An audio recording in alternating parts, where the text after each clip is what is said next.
Aspectos a tener en cuenta en el reporte al formulario único territorial para las categorías de ingresos, gastos de funcionamiento, cierre fiscal, cuentas por pagar, reservas presupuestales. En los reportes al formulario único territorial hemos encontrado unos errores que son muy comunes en todas las categorías. Uno de ellos tiene que ver con errores en la clasificación presupuestal, más específicamente en relación con la homologación de las cuentas presupuestales o la clasificación presupuestal que tienen las entidades territoriales respecto al formulario único territorial.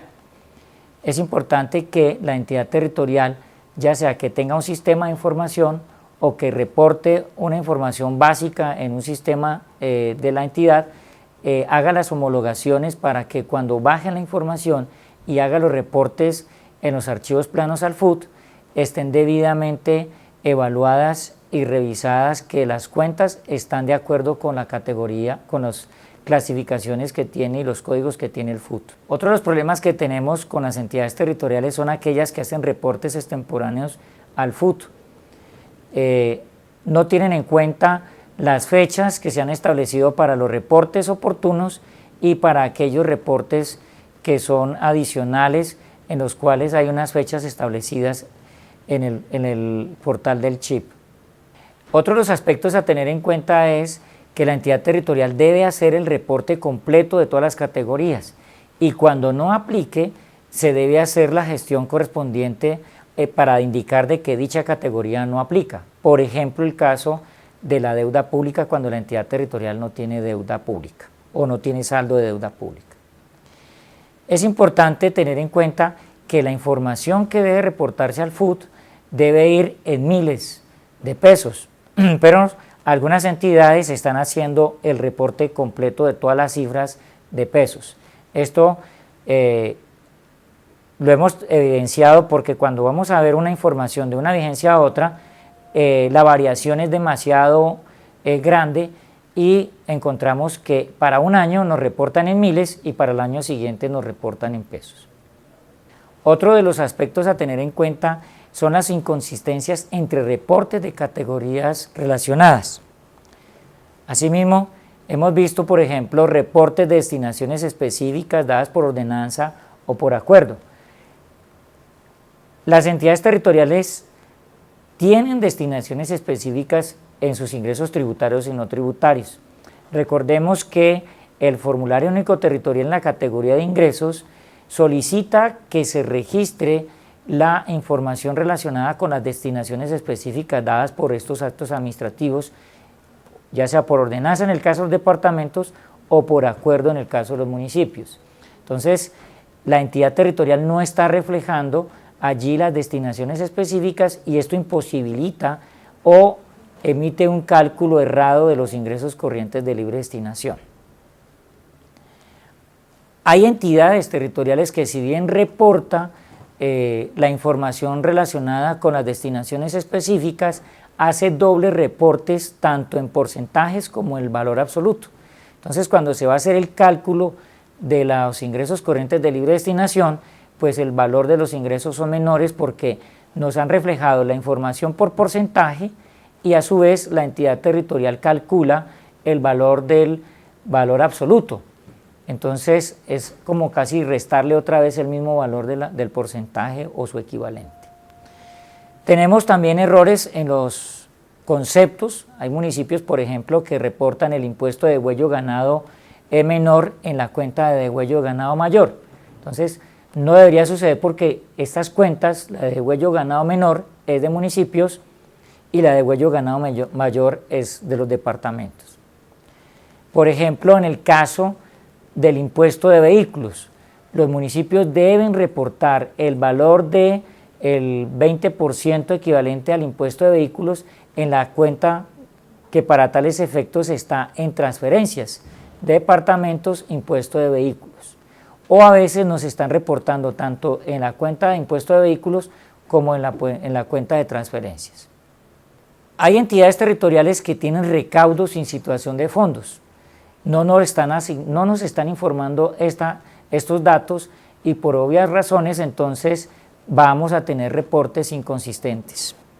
Por ejemplo, en el caso de las destinaciones específicas, recordemos que las destinaciones específicas están dadas por la Constitución, como en el caso del SGP Educación, el SGP Salud, el SGP Agua Potable y Saneamiento Básico y las asignaciones especiales.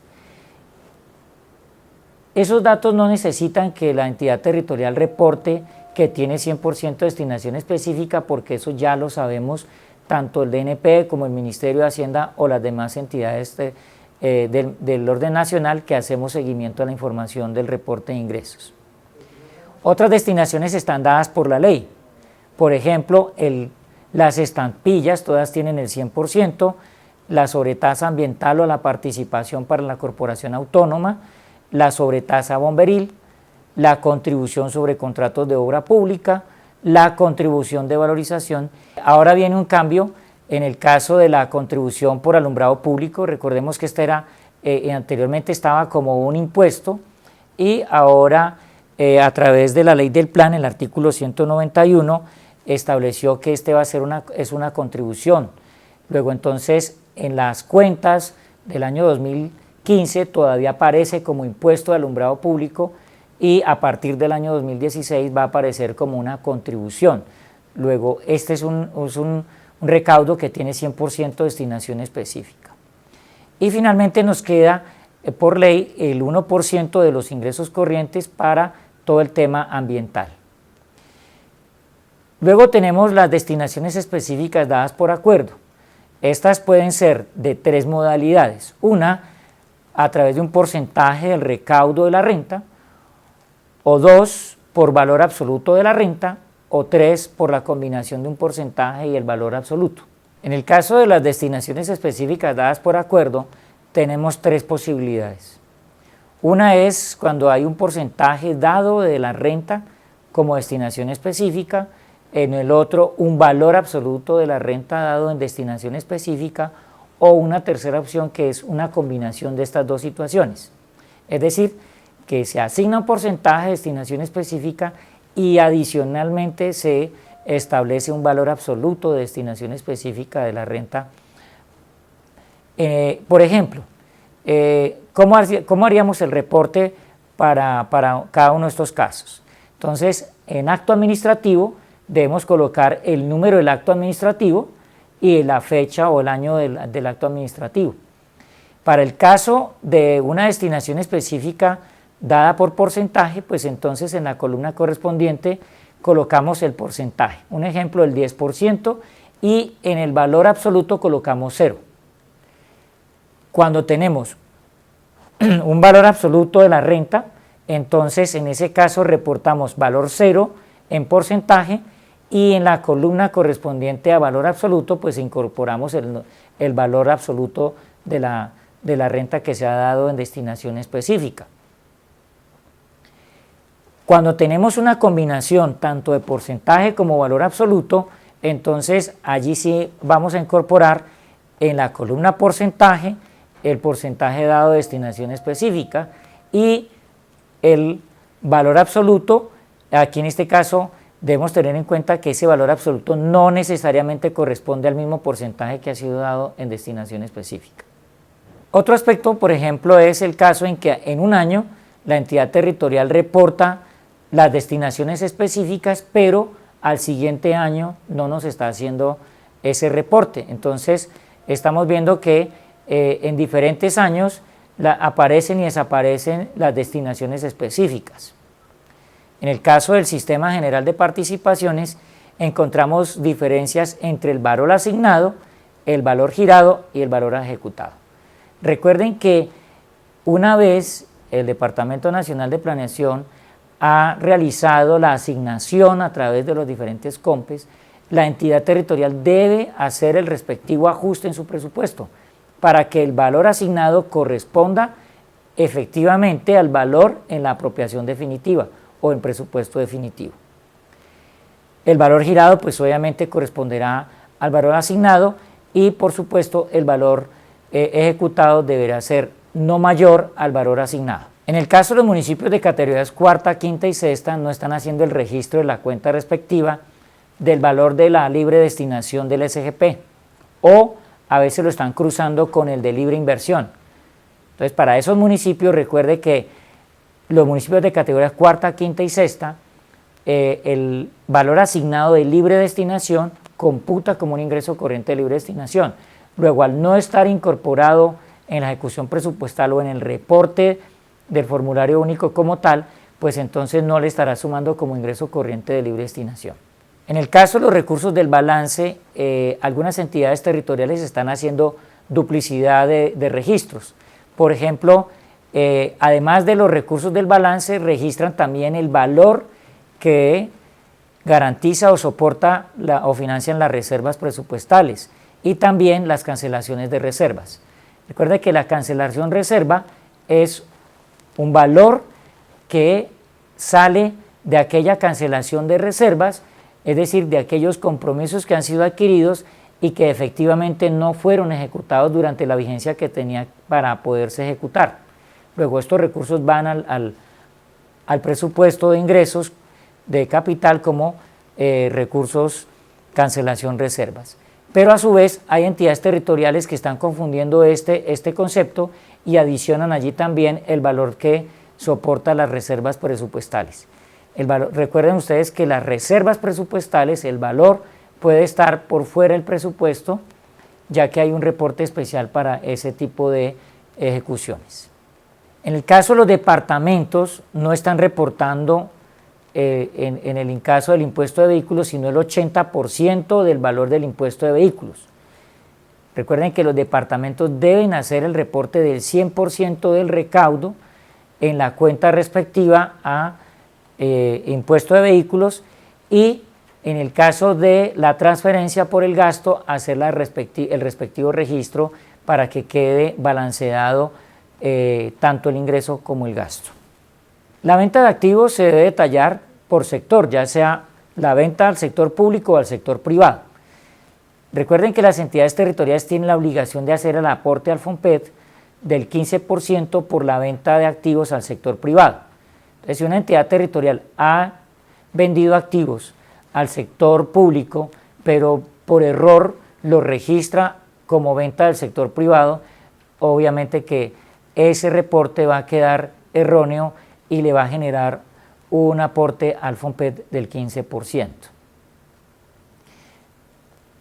Tengamos en cuenta que las entidades territoriales que hacen venta de activos al sector público, pues obviamente no tendrán la obligación de hacer el aporte del 15% al FOMPET. Otro error muy frecuente es que los municipios incluyen en el ingreso el valor asignado por regalías y que se transfiere directamente al FOMPET. Los municipios no requieren hacer este tipo de reportes a través del formulario único territorial porque estos recursos de regalías que van para el ahorro al FOMPET van directamente y la única manera en que se registra el presupuesto es cuando se hace el retiro del FOMPET, ya sea por retiros para bonos y cuotas partes de bono pensional o para hacer retiros cuando se ha superado el 125% del cálculo actuarial. En el caso de los gastos tenemos unos errores comunes que son, por ejemplo, el caso de las fuentes de financiamiento. Es importante que la entidad territorial tenga en cuenta las fuentes de financiamiento de sus gastos para que asimismo reporte para cada fuente de financiamiento el valor del gasto que ha sido ejecutado con cargo a esa fuente. Hay entidades territoriales que nos están mandando todo a la fuente ingresos corrientes de libre destinación o todo al SGP y no están utilizando todas las fuentes. Asimismo, no se están reportando los gastos de funcionamiento de las unidades ejecutoras. Aquellas entidades territoriales que están certificadas en educación y salud deben reportar el gasto de funcionamiento de la respectiva secretaría. En el caso de los municipios que están certificados en educación, pues tienen que reportar el gasto de funcionamiento de la Secretaría de Educación correspondiente al porcentaje para gasto administrativo que le haya autorizado y en el caso de las Secretarías de Salud, el correspondiente también gasto con cargo a las rentas cedidas y a los recursos del SGP. Tampoco se están registrando los gastos en situación de fondos. Ya lo veíamos en el caso de los ingresos, hay entidades que reportan el gasto sin situación de fondos y no reportan el ingreso sin situación de fondo. Ahí se genera un desequilibrio presupuestal y obviamente va a dar un déficit. O viceversa, la entidad reporta los ingresos sin situación de fondos y no reporta el gasto sin situación de fondos. Luego, esas entidades van a quedar en una situación de desequilibrio presupuestal inexistente. Asimismo, hemos encontrado diferencias en la información de las reservas presupuestales. Recordemos que la diferencia entre compromisos y obligaciones debe ser igual al valor de las reservas presupuestales. Entonces, cuando se va a verificar el valor de las reservas presupuestales reportado en la categoría respectiva, entonces no es igual a esa diferencia entre obligaciones y compromisos. En el caso de las cuentas por pagar, por ejemplo, revisada la categoría de cuentas por pagar, encontramos que estas son diferentes a la diferencia entre obligaciones y pagos de la ejecución presupuestal de gastos. Entonces es bien importante que la entidad territorial verifique que esa información que está reportando en la ejecución presupuestal de gastos, que corresponde a los compromisos, obligaciones y pagos, efectivamente cuando ustedes hagan las diferencias entre obligaciones y pagos, entre compromisos y obligaciones, estas correspondan realmente al valor de las reservas presupuestales y cuentas por pagar que se han constituido. Asimismo, cuando hay información de ejecución de reservas, no se están registrando los ingresos que las están financiando, ni las obligaciones constituidas. Pasemos ahora al tema de lo que es el cierre o la categoría del cierre fiscal. Aquí es importante tener en cuenta que el cierre fiscal tiene una información muy importante en 4 procesos que podemos detallar de la siguiente manera. Uno que es el proceso de presupuesto, en el cual se encuentra la información de la ejecución detallada de ingresos, con y sin situación de fondos, la ejecución detallada de gastos con y sin situación de fondos, el reporte de certificados de disponibilidad presupuestal emitidos durante la vigencia y la relación de los registros presupuestales. Además, debo tener información relacionada con el proceso de almacén o con los ordenadores del gasto o con los supervisores de contratos o de órdenes de prestación de servicios. Aquí debemos recoger todo lo que es la información o el informe resumen de actas de liquidación para el caso que asistan de hacer actas de liquidación o informes de ejecución de contratos y órdenes de prestación de servicios. También necesitamos el informe detallado de bienes y servicios recibidos a satisfacción, al igual que la relación detallada de bienes y o servicios no recibidos a satisfacción. Finalmente, para el proceso de ordenadores del gasto y almacén, necesitamos el informe de situaciones especiales en la ejecución contractual, porque si bien es posible que un bien o servicio no haya sido recibido a satisfacción, esto se deba a que posiblemente haya una suspensión del contrato, ya sea por orden judicial o por alguna situación particular, en cuyo caso es importante tenerla en cuenta. Del proceso de tesorería, o la tesorería en sí, hay varios informes, entre ellos está el de recaudos por cada cuenta bancaria, el detallado de pagos, el detallado de cuentas por pagar y todo lo que tiene que ver con embargos. Asimismo necesitamos todo lo que son los saldos en bancos, inversiones temporales y o encargos fiduciarios y o patrimonios autónomos. Esta última información a veces las entidades territoriales no la están incorporando dentro del informe de la categoría del cierre fiscal. Entonces por eso es bien importante que se recoja toda la información de los saldos, así sea en encargos fiduciarios y o patrimonios autónomos. Y de tesorería también necesitamos el informe de cruce de ingresos sin situación de fondos. Si bien esta información es parte del presupuesto, es importante que la tesorería conozca sobre esos ingresos. Pasamos entonces también a recoger información al proceso de contabilidad.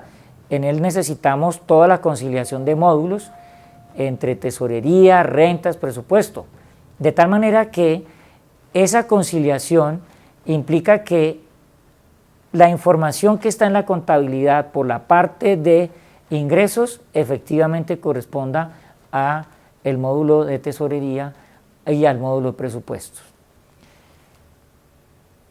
Necesitamos también el informe detallado de pasivos con vencimientos que incorpore los pasivos corrientes y los de vigencias anteriores. Este informe es importante que lo tengan en cuenta porque va a incorporar las cuentas por pagar que están en tesorería. Luego entonces la información que está en tesorería por cuentas por pagar también tiene que estar conciliada con contabilidad, de tal manera que no se vaya a duplicar la información. Debe también tenerse a la mano las conciliaciones bancarias con partidas conciliatorias mínimas. A veces la entidad territorial hace una conciliación bancaria muy general y entonces quedan con unas conciliaciones bastante significativas o no se ha cerrado el proceso y entonces quedan diferencias bastante importantes allí. También se necesita hacer la conciliación de embargos con tesorería.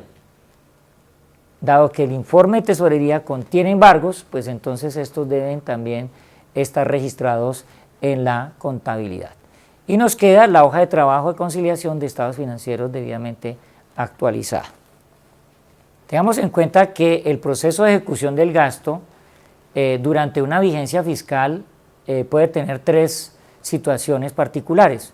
Una de ellas es la ejecución de las cuentas por pagar entre el 1 de enero y el 31 de diciembre.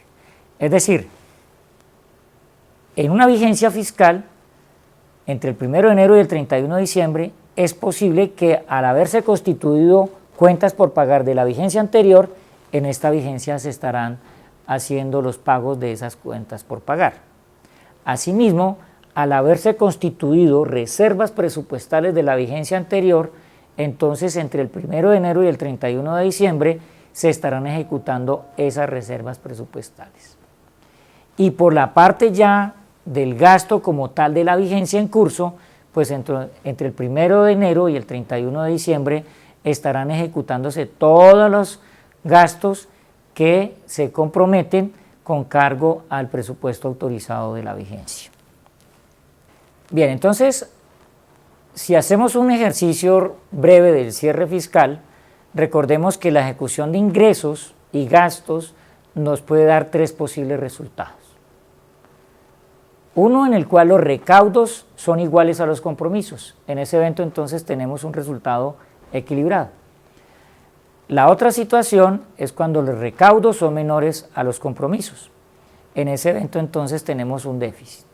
Y nos queda la tercera situación en donde los recaudos son mayores a los compromisos, en ese caso tenemos un superávit.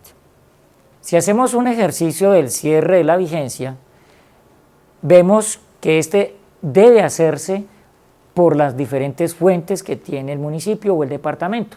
Esto porque los ingresos de la entidad territorial tienen destinaciones específicas. Entonces, al tener esas destinaciones específicas, no podemos revolver todos los recursos y hacer todo el cierre y decir que tengo un superávit, porque es posible que en algunas rentas que son destinación específica podamos tener una situación de déficit. Si hacemos un ejercicio con los ingresos corrientes de libre destinación que igual aplican para todos los diferentes rentas con destinación específica, vamos a encontrar tres posibles situaciones. Por ejemplo, si yo tengo un presupuesto definitivo de 1000 unidades de ingresos corrientes de libre destinación y un presupuesto de gastos de 1000 unidades, allí el resultado presupuestal pues se prevé que es equilibrado. Encontramos la situación A, en donde la ejecución de recaudos nos advierte que efectivamente se obtuvieron 1000 unidades monetarias.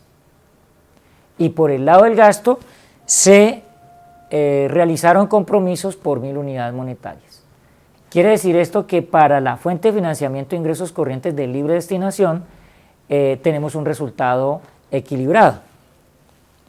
Pero aún así, de esas 1000 unidades monetarias de compromiso, estos 1000 unidades monetarias pueden estar en cualquiera de los siguientes estados: en un estado pagado, un estado de cuentas por pagar, un estado de reservas presupuestales y vienen los resultados de déficit o superávit.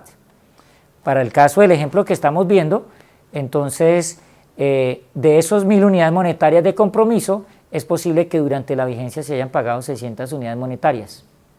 100 hayan quedado en cuentas por pagar y 300 unidades monetarias en reservas presupuestales. Así entonces daría cuenta de que el saldo mínimo en caja debería ser 400. ¿Derivado de qué? De una diferencia entre el valor recaudado, que son las 1000 unidades monetarias, y el valor de los pagos, que fueron 600 unidades monetarias.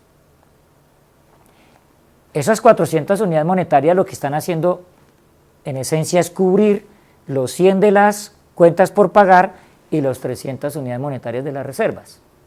Ahora bien, es posible que al cierre de la vigencia en tesorería o el saldo en el caja sea mayor.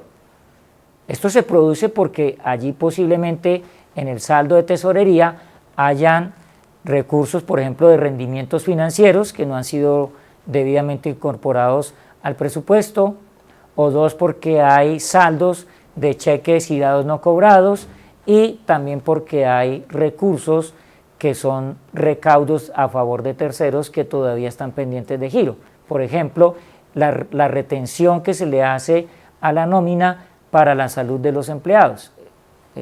Cuando se hace el pago del mes de diciembre, se hace la retención para la seguridad social y este aporte se hace en el mes de enero. Luego entonces ese saldo debe de estar en la caja al cierre de la vigencia. Si miramos una situación B, en donde la ejecución del ingreso, en este caso ya son 900 unidades monetarias, es decir, frente al valor presupuestado de 1000 unidades, tenemos un menor valor de recaudo. Sin embargo, por el lado del gasto, la entidad territorial sí realizó todos los compromisos, es decir, en este caso 1000 unidades monetarias. Para ese caso, el cierre o el resultado estaría dado en 100 unidades monetarias de déficit. Ahora miremos respecto de esas 1000 unidades monetarias de gasto de la situación B, entonces también puede estar 600 unidades monetarias en estado pagado, 100 en cuentas por pagar, y ya aquí, por ejemplo, la entidad territorial no puede sino causar reservas por 200 unidades monetarias y 100 quedarían en situación deficitaria. Esos 100 unidades monetarias que quedan en déficit tendrán un efecto en el presupuesto de la siguiente vigencia. Con todo eso, entonces, el resultado del cierre de tesorería nos daría cuenta es que mínimo debe haber 300 unidades monetarias en caja. Esto derivado de la diferencia entre los 900 que fueron los recaudos y los 600 que están en pagos. Como ven, entonces, esas 300 unidades monetarias estarían respaldando los 100 de cuentas por pagar y los 200 de reservas presupuestales. Aún así, es importante tener en cuenta que a pesar de que nos adviertan que son 300 unidades monetarias, pueden haber más recursos en tesorería. Nuevamente, volvemos a tener en cuenta aquí que hay rendimientos financieros, que hay recursos de terceros, que hay cheques girados no cobrados y hay retenciones de terceros. Eso no quiere decir que esos recursos adicionales vayan a respaldar los 100 que quedaron en déficit. Por el contrario, esos recursos no hacen parte, digamos, del respaldo de esos 100 unidades monetarias, porque estos, por ejemplo, el caso de los rendimientos financieros se adicionan el año siguiente a recursos de capital, y en el caso de los recursos de terceros, pues van a financiar esos pagos. Una situación C es en la cual los recaudos son iguales al valor presupuestado, en este caso 1000 unidades monetarias, pero los compromisos ya son menores al valor del presupuesto definitivo. Para este ejemplo se han referenciado 800 unidades monetarias, lo cual quiere indicar que el cierre nos daría un resultado de 200 unidades monetarias de superávit. Ahora miremos esas 800 unidades monetarias respecto del estado del gasto, ¿en qué situación estarían? Entonces, por ejemplo, de las 800, 600 están en estado pagado, 100 en cuentas por pagar y 100 en reservas presupuestales. Quiere decir que esos 200 que quedan de superávit van a pasar a la siguiente vigencia para que sean adicionados como recursos del balance. En tesorería como mínimo tendríamos 400 unidades monetarias. ¿Derivado de dónde? 1000 unidades de recaudo menos los 600 que se pagaron. Igual sucede como en los casos anteriores, en donde en la tesorería pueden haber más recursos, producto de rendimientos financieros, recaudos a favor de terceros o cheques girados no cobrados. Veamos ahora cómo sería el reporte al FUT de cada una de esas tres situaciones. Aquí volvemos a traer las diferentes situaciones, tanto el ingreso como el gasto. Tenemos la situación A y C en el lado del ingreso, que fueron recaudos por 1000 unidades monetarias, en la situación B, que fueron recaudos por 900, y en las del gasto, gastos por 1000 en la situación A, gastos por 1000 en la situación B y gastos por 800 en la situación C. Reportemos entonces el cierre de la situación A, en el cierre fiscal. Aquí vemos entonces todos los componentes del cierre fiscal. Entonces tenemos, en el caso de los recursos de libre destinación, que teníamos saldos en caja y bancos por 450 unidades monetarias, 100 en encargos fiduciarios y 50 en inversiones temporales. Es decir, que el total de disponibilidades sumaría 600 unidades monetarias. Ahora, de esas 600 unidades monetarias, 80 corresponden a recursos de terceros, 20 a cheques no cobrados, girados no cobrados, 100 a cuentas por pagar de la vigencia anterior,